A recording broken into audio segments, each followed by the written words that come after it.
आज देश के करोड़ों अन्नदाताओं की जीत हुई है। अन्नदाताओं की आंदोलन की बदौलत, लंबे संघर्ष की बदौलत, उनकी शहादत और कुर्बानी की बदौलत नरेंद्र मोदी जी की अहंकारी और तानाशाह सरकार को झुकना पड़ा और तीनों काला कानून वापस लेना पड़ा। ये तीनों काला कानून वापस क्यों लिया गया है? क्योंकि चुनाव दर चुनाव नरेंद्र मोदी जी की सरकार को सबक सिखा रहे थे किसान भाई, सबक सिखा रही थी इस देश की जनता, सबक सिखा रहे थे इस देश के अन्नदाता, और चुनाव में हार के डर से उन्होंने ये काला कानून वापस लिया है। मैं पूछना चाहता हूं नरेंद्र मोदी जी से, आप किस बात का इंतजार कर रहे थे? किसान भाइयों को आतंकवादी कहा गया, खालिस्तानी कहा गया, मवाली कहा गया, उनके सामने तार बिछाए गए और दुश्मन देश के नागरिक की तरह उनसे व्यवहार किया गया, उनको इस देश का दुश्मन बताया गया। तब आप मोदी जी खामोश थे और ये तीनों काला कानून वापस नहीं लिया गया।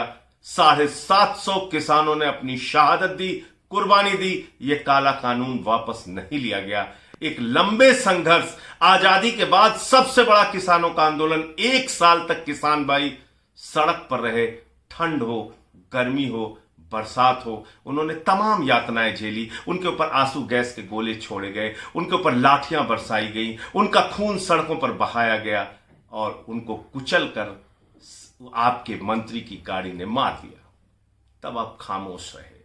आज चुनाव के डर से, चुनाव में हार के डर से आपने तीनों काला कानून वापस लिया है। नरेंद्र मोदी जी, ये देश का अन्नदाता भी समझ रहा है, देश का किसान भी समझ रहा है।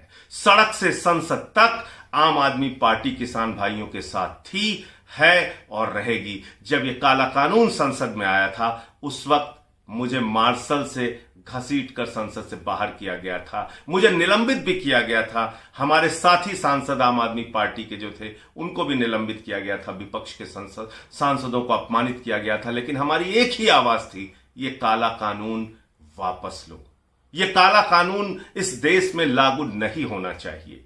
आज 1 साल के किसान आंदोलन की ये जीत है जो ये काला कानून आपको वापस लेना पड़ा है। मैं फिर से कहना चाहता हूं, आम आदमी पार्टी के नेता अरविंद केजरीवाल जी और आम आदमी पार्टी का एक एक कार्यकर्ता आज किसान भाइयों को बधाई देता है। किसान आंदोलन में पहले दिन से केजरीवाल जी और पूरी पार्टी साथ थी, है और रहेगी।